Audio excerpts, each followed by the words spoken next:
Monty is our guest today. So thank you very much for joining us, Monty, from the UK. And you are going to be taking us through a meditation later. I would love you to please introduce yourself and just tell us a little bit about yourself. Okay.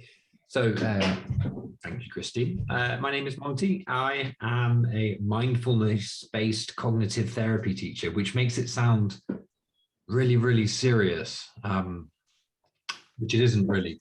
MBCT is very, very similar to the type of mindfulness that the Buddhists teach. It's just secular. And I've been I've been practicing mindfulness for 12 years. I started when there was a very big moment of upset in my life. And I basically looked around at my family and just saw they were doing I'm not going to swear, a terrible job of coping. So I thought it's time to try something different. I'm very, very glad I did, because mindfulness has been without any doubt the best thing that I've done for my life. So I teach mindfulness, I train mindfulness teachers with my teacher, and I also have created a mindfulness app. So lots and lots and lots of mindfulness in my life. That's wonderful. And Monty, how many years have you been doing this for? So yes, because I used to do something completely different. I used to have kind of like a big high pressure job, and I kind of left that. So that'd be 6 years ago now to start pursuing mindfulness full time. That's wonderful. Isn't it great when you can have a complete swing around in change and it works for you? Yeah. And also there's just something very, very special about being able to do something with a lot of meaning as part of your life. So that's great. Oh, that's awesome. And Annalise, would you like to introduce yourself so that Rory and Monty get to know you a little bit as well, and why you're joining this group? You were actually saying before we started the recording the reason why you want to do this monthly, so it'd be great for you to add that in too.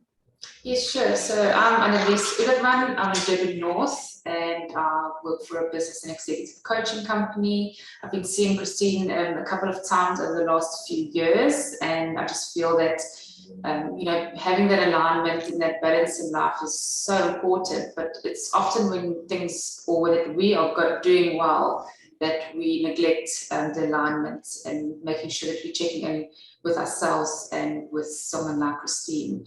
So it's really about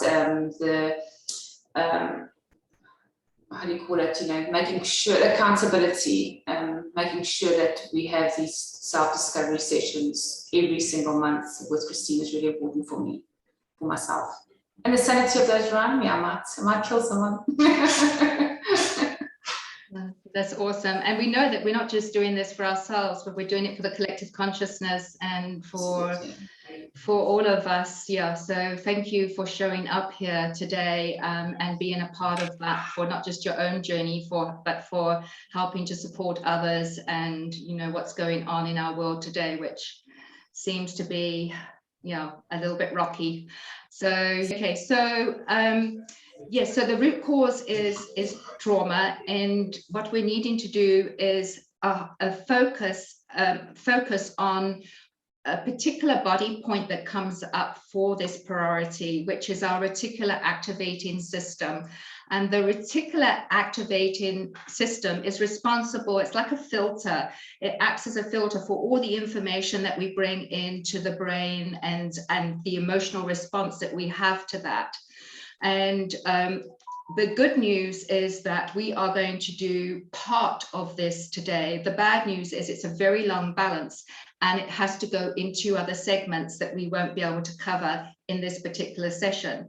So instead of me doing the pre-balance, which is what I normally do, and Annalise knows because I normally send the information out prior, Annalise will dissect it, see what's going on, and then come in and participate with the questions that are asked energetically. So we're going to be doing this process together, and hopefully we can set up another date to finish off the second and the third process of this whole balance. And don't expect you, Monty, to have to participate all the time giving a meditation, but it would certainly be lovely to have the same group come together to finish what we've started, and we'll all be on the same page and see how it flows. So that would be absolutely great. So yes, so the main thing that the reticular activating system is going to be focusing on for this particular balance, because it's linked to the root cause of trauma, will be our fight, flight, and freeze response. So with what's going on around the world and with what's going on in your personal life, it might be a good idea to kind of see how your reticular activating system is working in as far as a filter system in what it's picking up in the environment around you. Because I don't know if you've noticed before, but if there is, let's say you've just bought a new car, all of a sudden you start noticing all the other cars on the road that are the same as yours. Or if you are pregnant, you'll notice all the other ladies that are pregnant around you. And it's like your filter, you start to notice what's going on around you in your environment. It's funny because when I was walking yesterday with my sister before she got mugged and had her necklace ripped off her neck, I was just saying to her, it's so strange. There are so many people walking their dogs today. I wonder why there are so many dogs. Well, I don't know if that was representing the dog that pulled the chain off my sister's neck, but it was a different kind of dog. But anyway, yeah, so that's how the reticular activating system works. So I'm going to go through the process as if I was doing it on a body chart remotely, but instead I'm doing it with you. So I'm going to be touching the body points with you, and then we're going to go through the whole process of seeing what positive emotions are needing to come into this balance and what emotions are blocking and how that's impacting an area of our life. And then we'll go through guiding questions together, and we'll do the whole healing process actually together. Okay, so the reticular activating system, I'm going to be touching the body point. It's 3 fingers just at the back of the head on the cerebrum, and I'm going to tap it into the body's biocomputer. That's letting our body know that we're starting to work on that body point. And we are going to be doing what's called a complex with that, touching other body points. So I'm going to go back to touching the reticular activating system. And we need some transmutation to take place here. So I'm touching 4 fingers over my heart area, which is the point for transmutation. Safe space, which is 3 fingers over the thymus, which I'm touching here. And then we have on the left-hand side here, a 1 finger point, which is your thalamus. Okay, so yeah, so we got that's it placed, thalamus over the endocrines, and power point, which is 3 fingers down from another body point called drug poisons. I know it sounds all quite daunting because you don't practice touching these points, but it's interesting to know that what happens with the mind is affecting the body, and it creates blockages within the flow of our body and the way it works. So what I'm doing is freeing up and opening up an energy gateway for those particular body points to come into effect. So some of the words actually associated with those points are quite more recent to life alignment, in as far as those body points are more advanced modules. So like the safe space and the power, the transmutation, and all of that are quite new-ish body points over the last year or and a half or so. Okay, so you can, if you've got pen and paper, you can write down these words. So the positive emotions, let's just see where my pendulum is, because I like to work with my pendulum when I'm here. Okay, it's hiding under all these papers. Okay, so the positive emotions that are coming up for you to think about, this is what's needing to come in. Space. Now we're going to have to define what that space is between us. And space, air, and family are the 3 words that came up as positive emotions here. So this is like something that needs to manifest. Okay, and then we've got emotions that are blocking. So not just our emotions, but this will be collective emotions that are blocking this from manifesting. So shall we have some maybe thoughts and feelings on why these 3 words might be coming up for you personally, or how you feel they might be coming up collectively for us?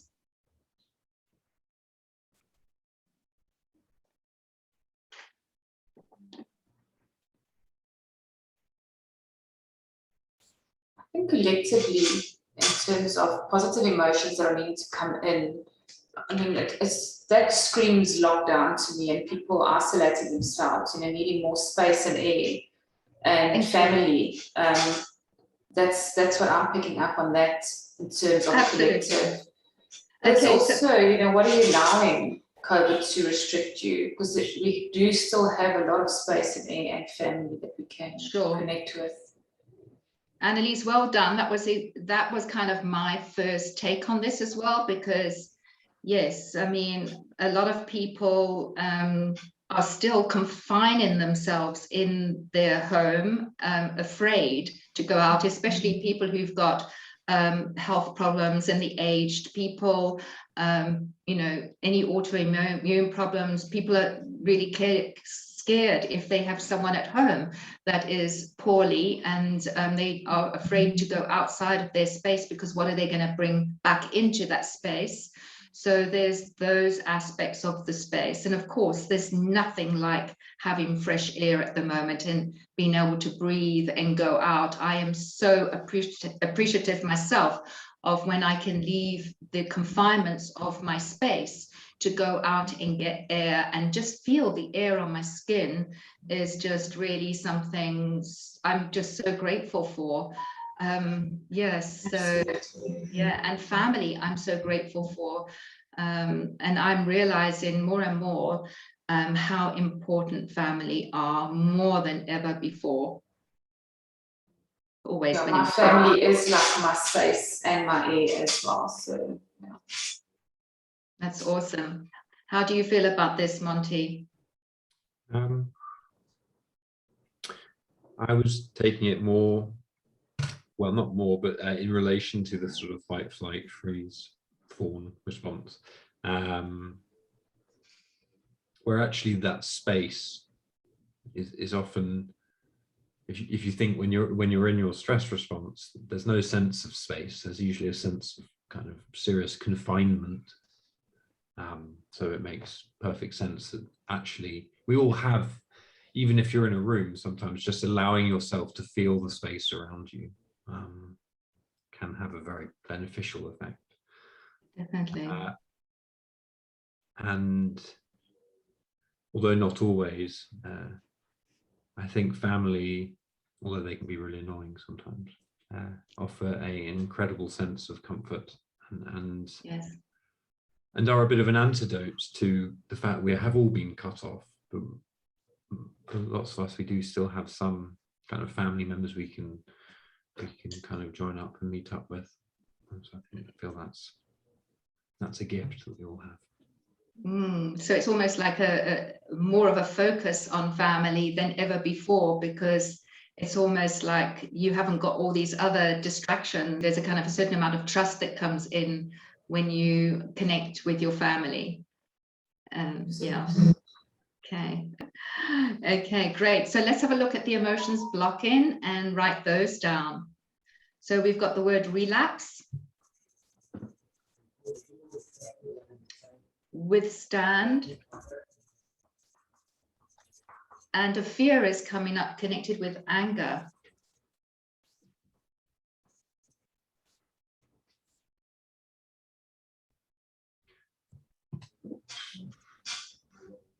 So I'm going to start with the anger, because these are all the emotions block-in. Well, I know that there are a lot of angry people out there, and there's a huge divide happening now, seen as the focus is on COVID, about the vaccine. Should we take it? Shouldn't we take it? Our freedom of rights taken away, and all of those things. Yeah, so it's the root cause of this balance again is trauma, and how are we overreacting to what's going on around us, because this is over activating our reticular activating system. So what are your thoughts on this fear connected with anger?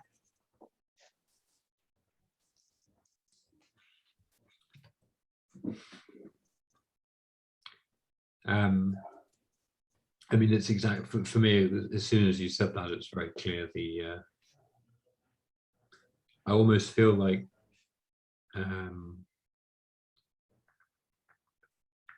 COVID is obviously a terrible thing, but to a certain point, we have managed to get through a part of it, but it has presented us.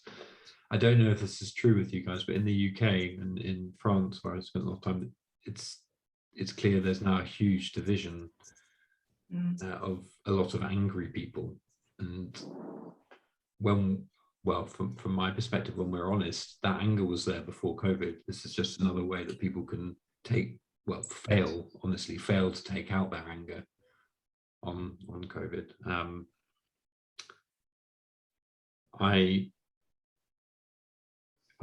I had a friend of, this isn't a long, I'm not going to go into a long story, but I feel it's relevant for the point. I had a friend of mine call me up out of the blue a long time ago because he wanted to do some mindfulness training, saying, and he was really, really honest, and it was really sad. He was like, I have no friends and I'm really lonely and I'd like some help because I know that mindfulness can help. And I just had a baby at that time, so I couldn't help him. I've always felt bad about that. But since then, he stopped talking about that, and he's instead got really into conspiracies and really into anti-vax stuff. And I actually had to say to him, I'm sorry, I can't talk to you anymore, because rather than notice what was really going on, which was he was scared of being alone, he replaced it with this sort of anger at the world around him rather than taking on. So this may be a blocker, but hopefully one day it might make people start to look within and say, okay, well, why am I so unhappy? It can't be everything around me is wrong. Maybe there's a glimmer of light at the end of all this.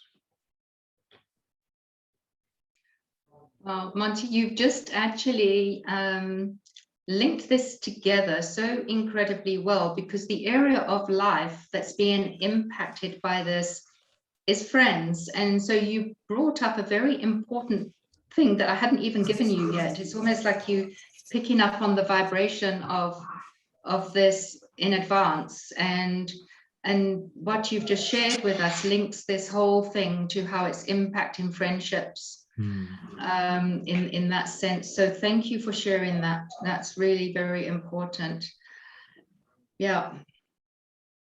And the relapse and withstand are the other words. So how would you put that into the context of what you've just shared with us?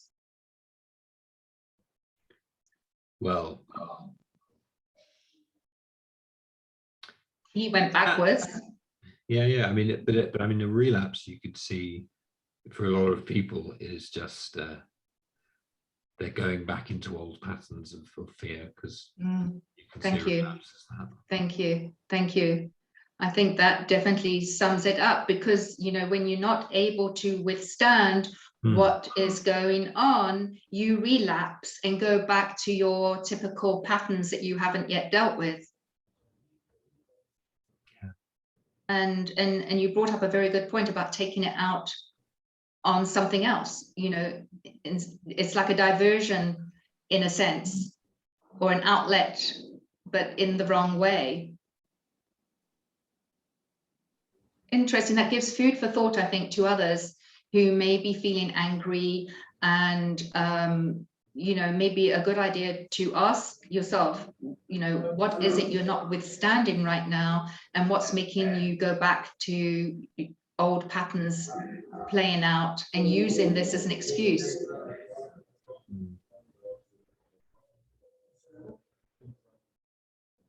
Annalise, what are your thoughts on this and how it's affecting friendships or friends? Nothing as a collective coming up, but for me, what's popping up is actually my roommate. Big time. Okay. I feel like she like we're not in a good place right now because she's been through quite a bit of trauma.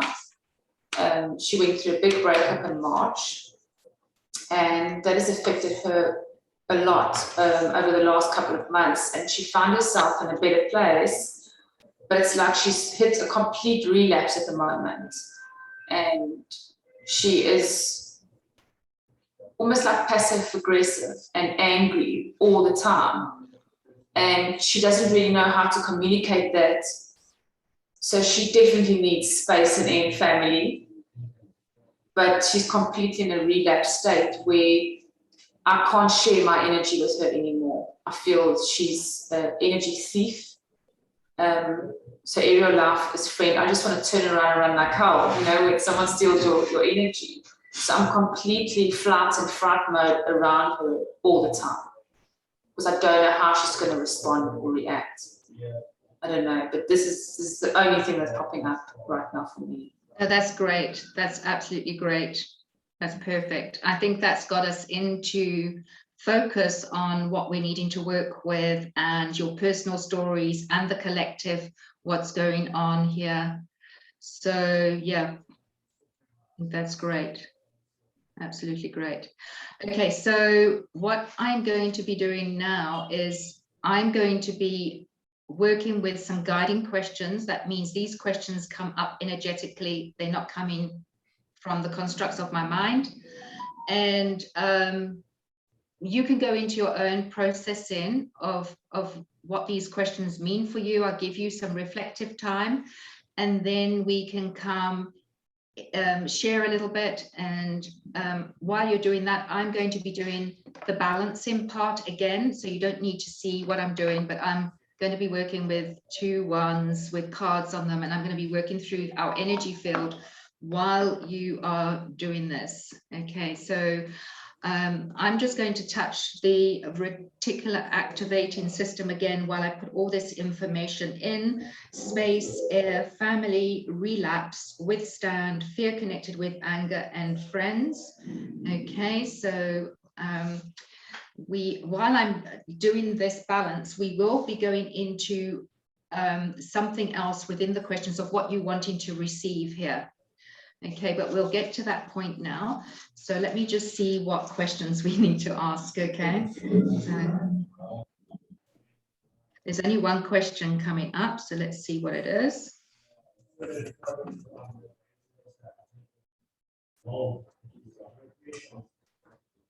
Wow.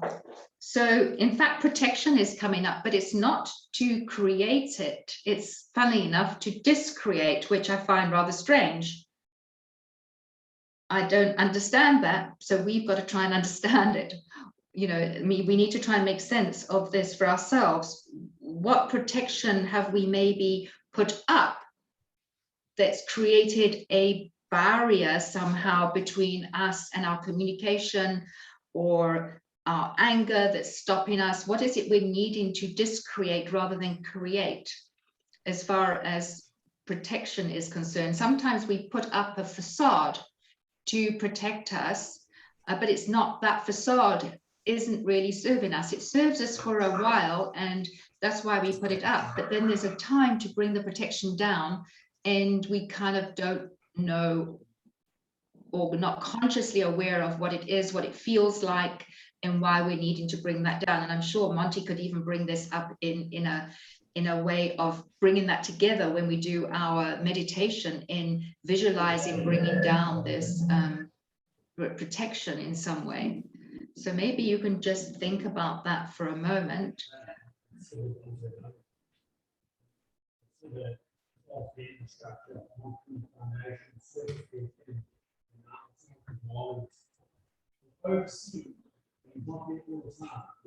Someone got some noise coming in the background?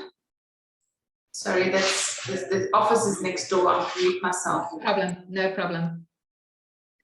Questions. Okay, I've got a belief that's coming up. I'm externally dependent for self-image.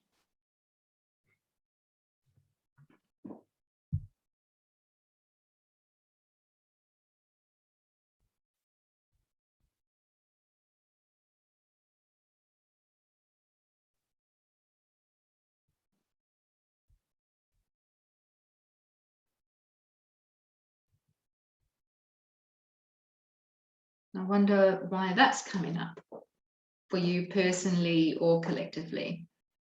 Is it that we're needing to discreate this protection because we're not being fully allowing to be our true authentic self, or something along those lines in what's going on right now?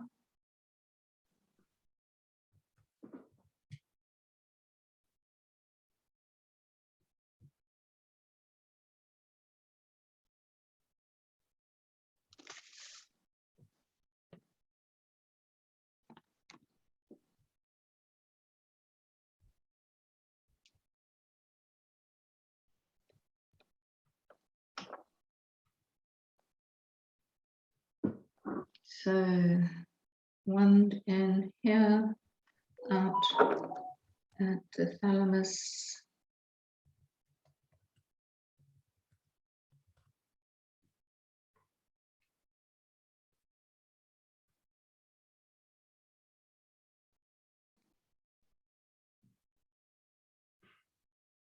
You can just maybe just write down your own impressions. And if you've got any ideas on it, happy to hear.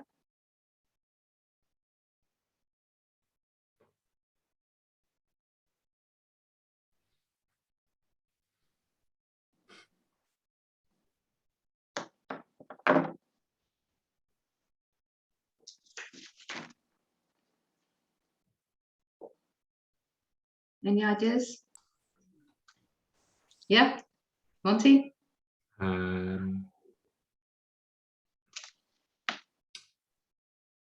So,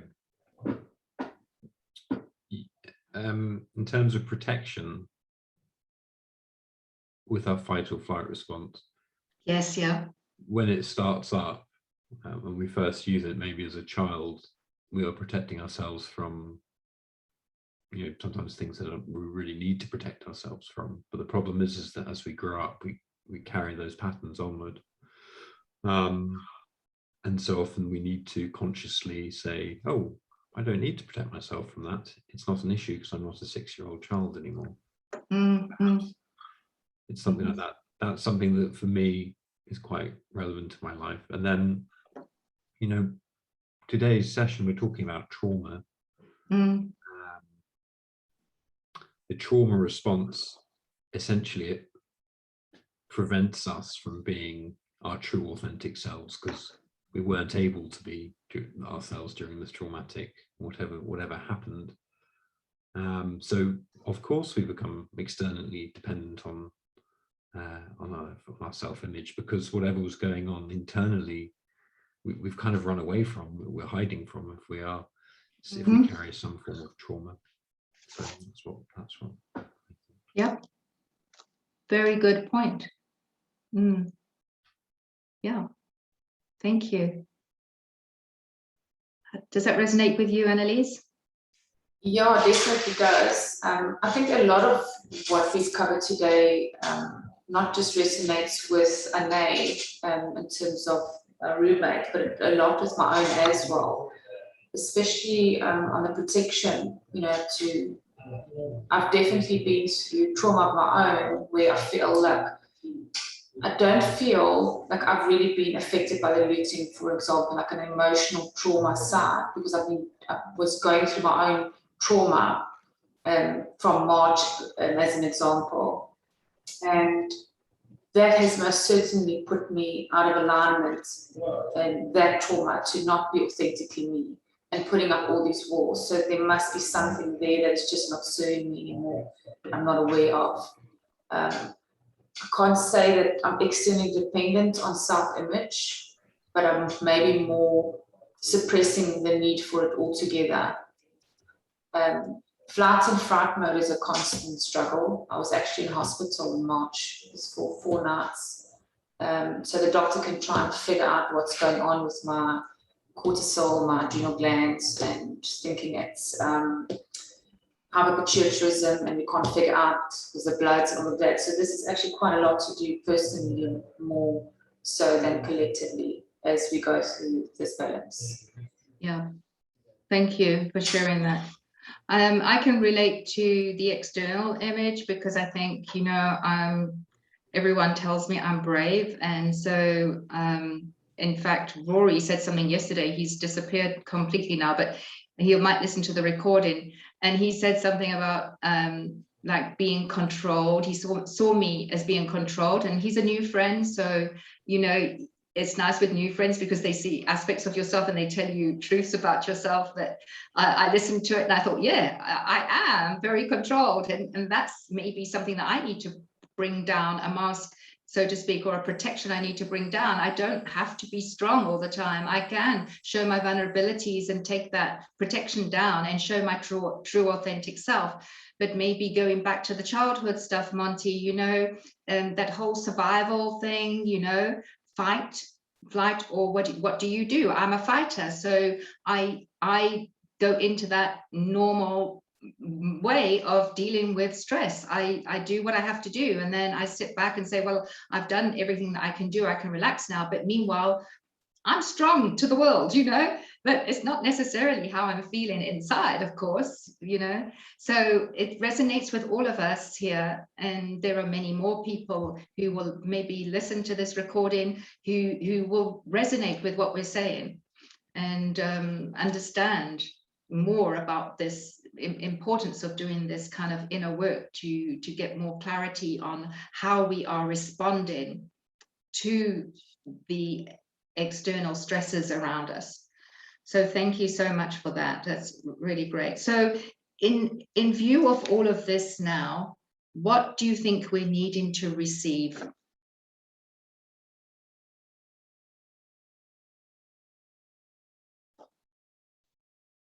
What would you like to receive for yourself personally?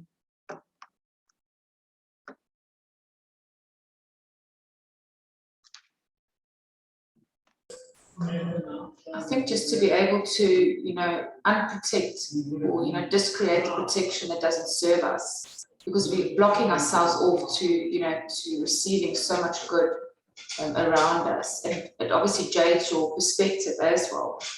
I think as a collective, our flight and fright responses are still stuck in the caveman days when you think anything is literally going to kill us, where that hasn't upgraded like the rest of us or like technology has.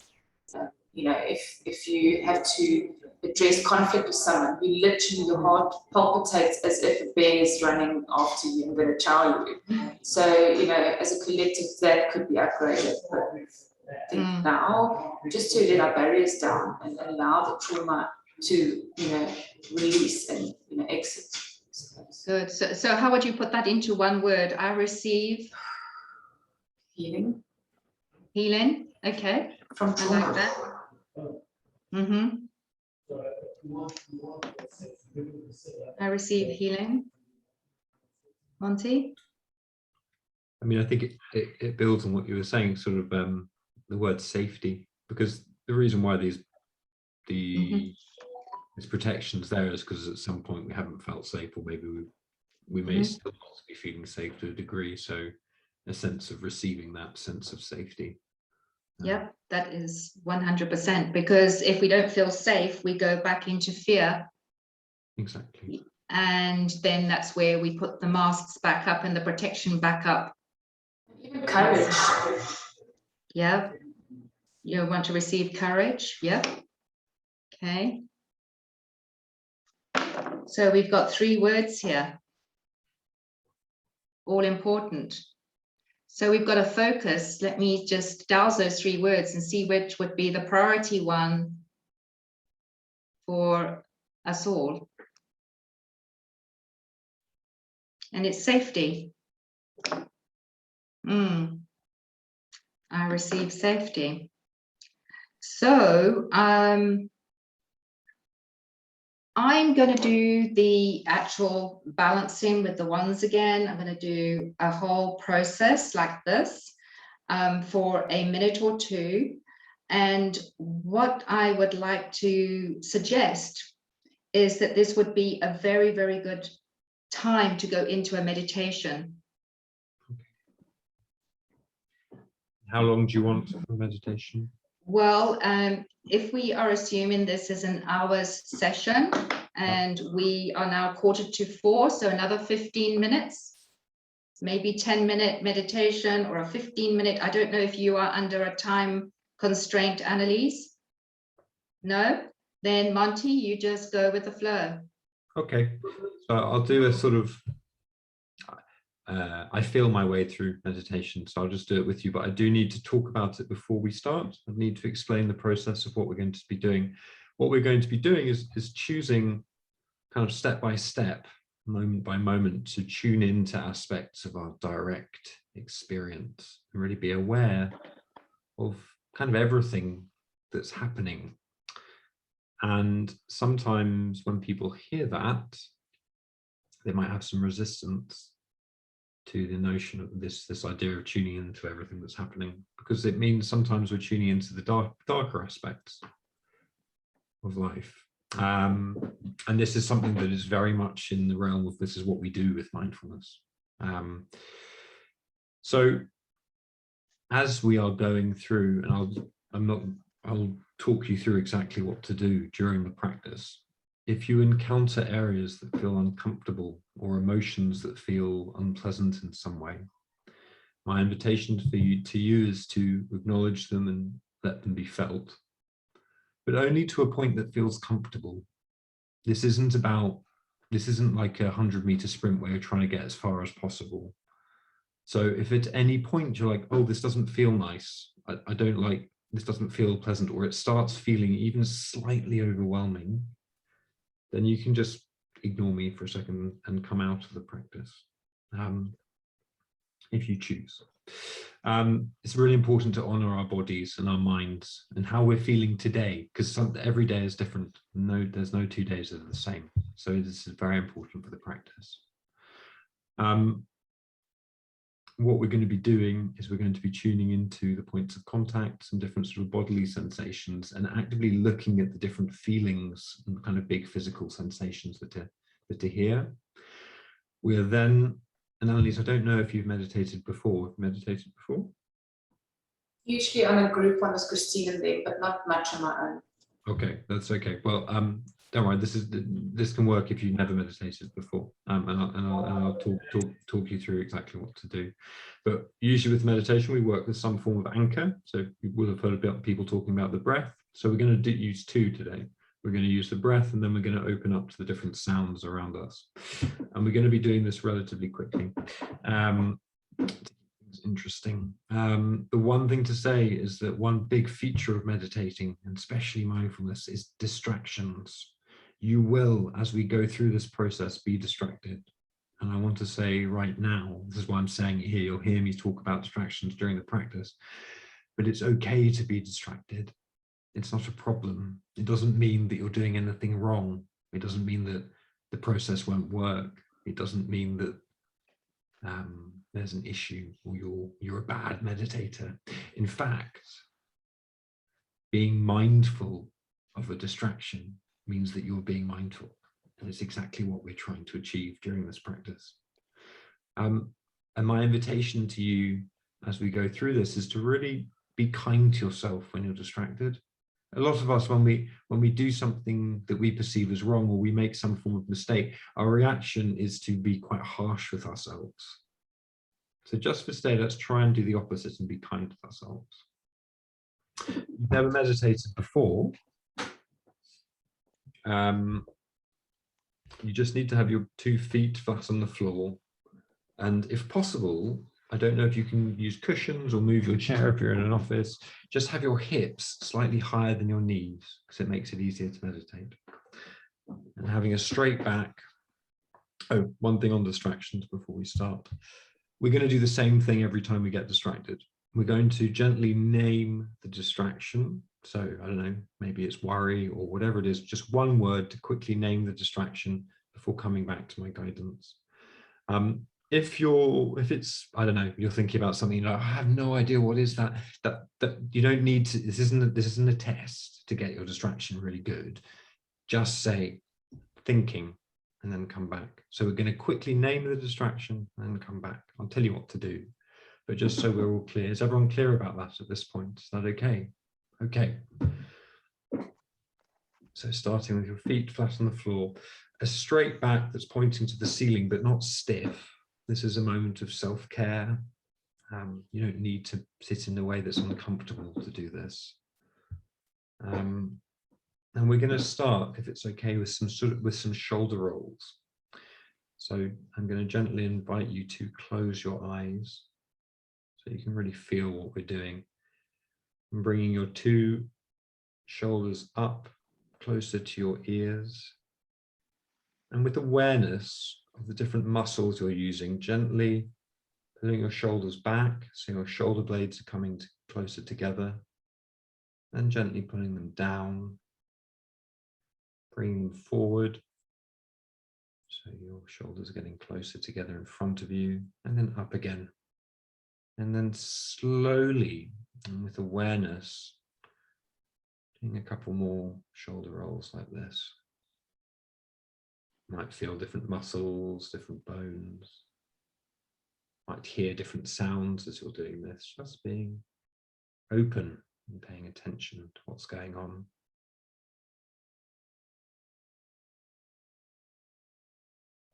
And you can gently allow your shoulders to come to a neutral position now, before going in the opposite direction a couple of times. Roll the shoulders over. Just feeling everything that's happening as you're doing this.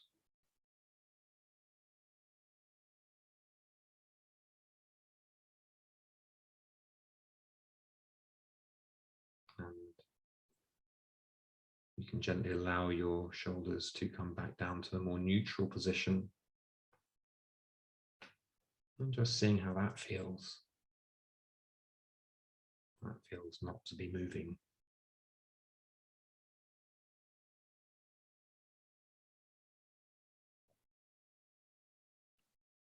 And tuning into the points of contact now. So feeling where your feet are coming into contact with the ground.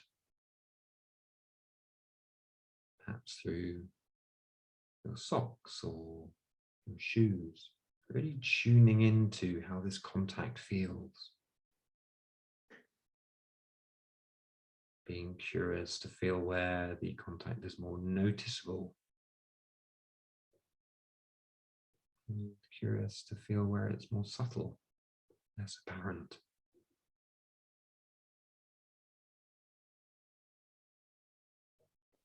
Tuning into where your body is touching the chair or whatever's supporting you. Being curious to experience these sensations of contact.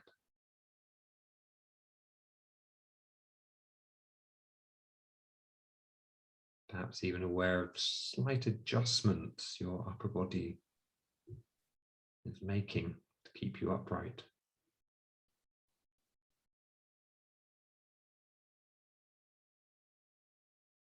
Tuning into where your hands are coming into contact with your legs, or wherever your hands are resting.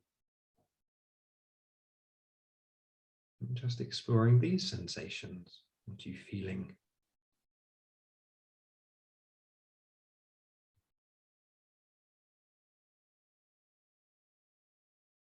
Now, just getting a sense of the body, your body, sitting here. And feeling the body from the inside. Still. Right now, there's no place to go, nothing to do. Right now, nothing needs fixing. As we go through this practice, we're just going to be checking in with what's happening. So starting by becoming aware of your situation right now. Checking in with how you're sitting, checking with your posture. Are you feeling comfortable? might choose to gently adjust your posture so you're sitting in a more comfortable way. Sitting with a sense of comfort, sense of ease, as you tune into how your body is feeling.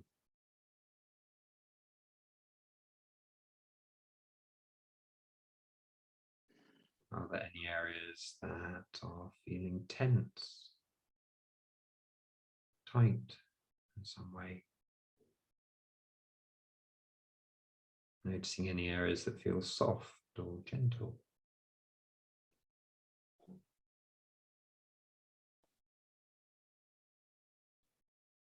if there are any areas that perhaps feel tense, as best you can, inviting you to allow any areas of tension to release.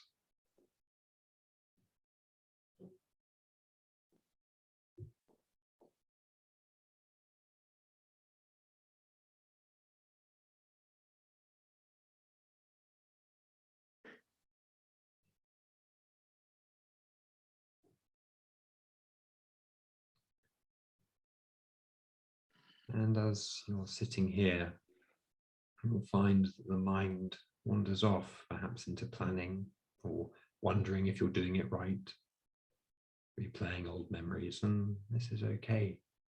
Mind wandering is what the mind tends to do. And whenever you realize that you've been distracted, I'd like you to, with kindness, name the distraction before coming back to my guidance. If you can't quickly find a name, just call it thinking. So kindly naming before you escort your attention back to my guidance. Even if you miss bits, it's not a problem. So tuning into your inner world now. What feelings are here?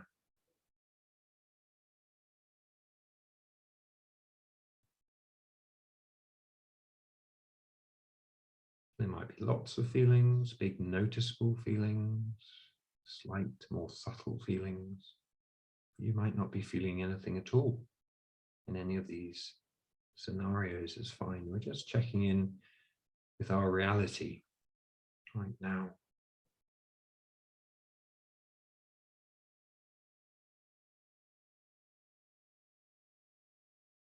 And you may choose to name the feelings, putting them into words in your mind, perhaps worry, anticipation, excitement, uncertainty.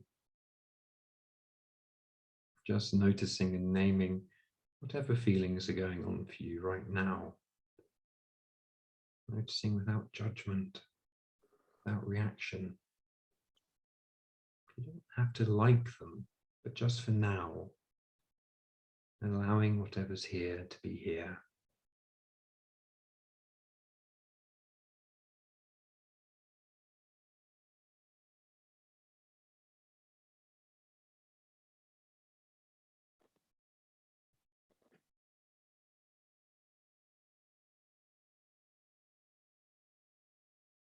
And whatever you're finding, accepting that this is what's going on for you right now. This is your reality. Perhaps holding a sense that this is me sitting here right now.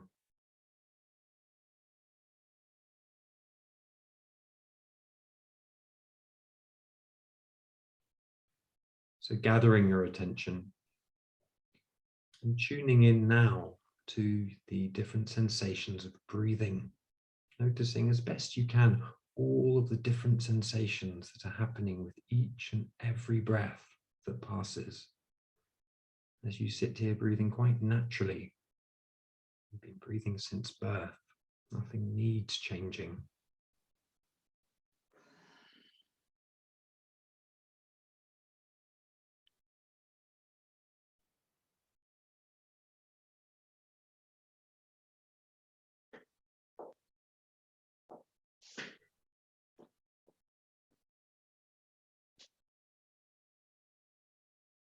Being curious to feel all of each and every breath, noticing how some deep breaths are deeper, some are shallower.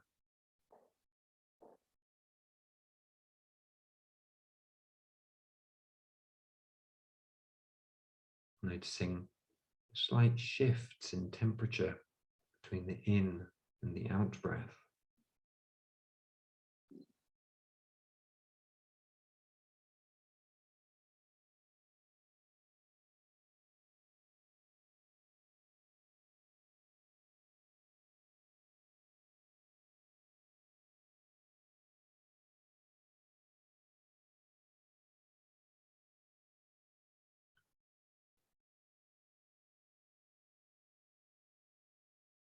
Feeling all of each in and out breath. And if your attention is drawn away, it's not a problem. You're simply going to name the distraction before coming back to the different sensations of breathing.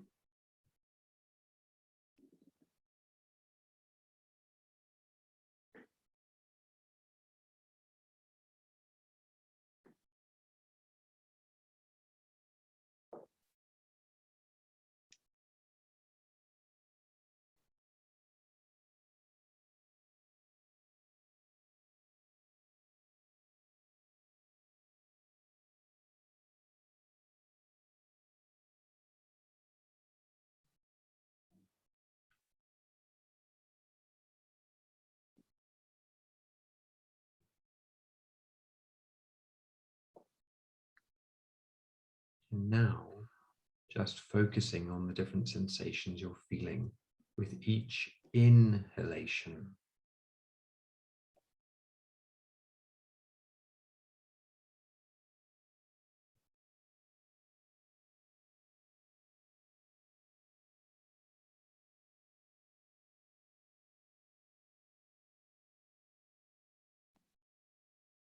Now just focusing on a slight pause between the in and exhalation.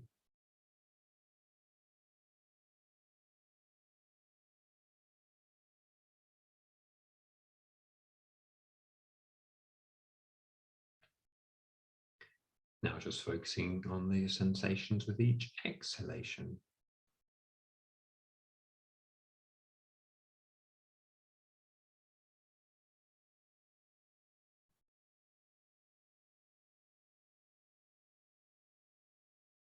Now focusing on the slight pause between breaths.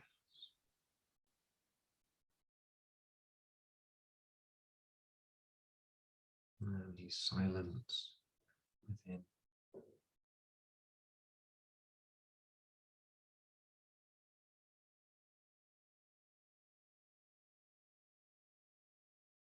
And joining it all together, so you're focusing on all, each and every breath now.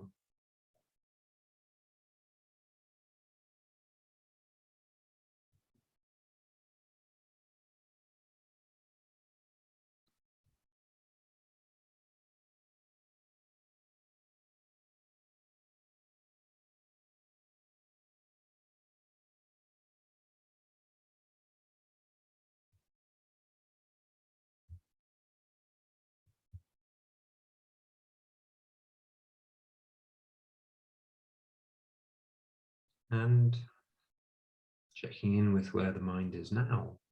And you may want to allow a soft smile to happen on your face whenever you realize you've been distracted. Softly smiling and congratulating yourself to being aware, for waking up, for being mindful of where your mind goes in this way.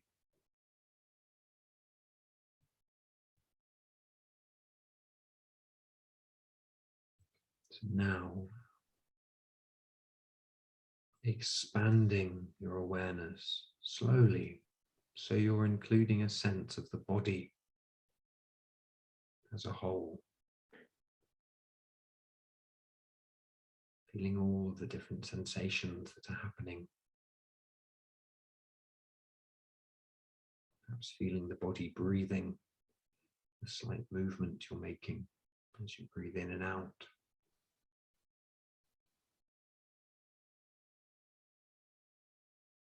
Noticing your posture, even noticing your facial expression.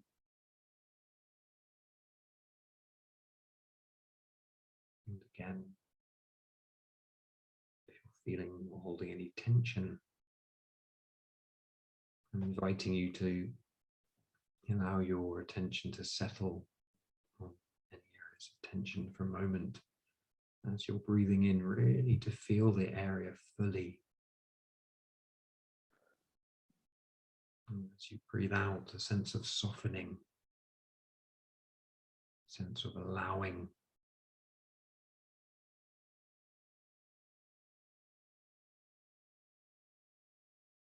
And bringing the sense of softening to your whole body now, releasing any tension you're feeling as you sit here.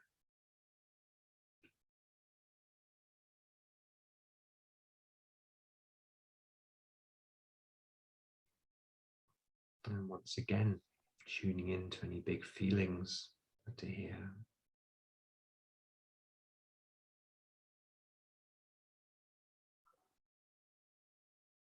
And allowing them to be here.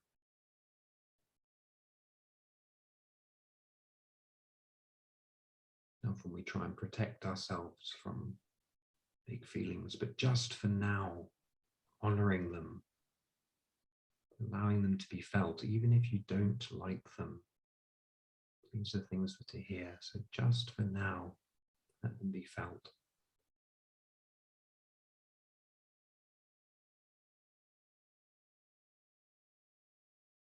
And you might want to even put your hand on your heart as you gently name the feeling. As you hold it in awareness, allowing everything to be felt.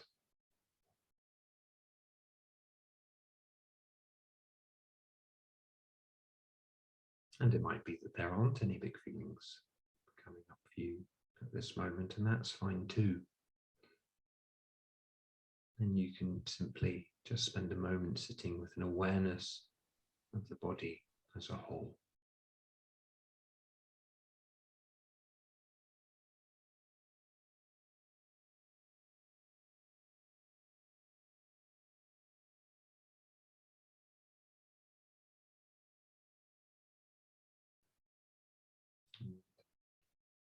Now again, tuning into the points of contact, feeling your feet on the floor,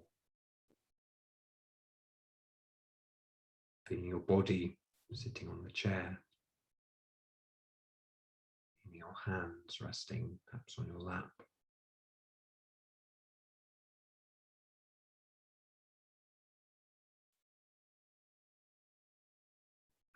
Now, when you're ready, you can gently allow your eyes to open as we bring this practice to a close.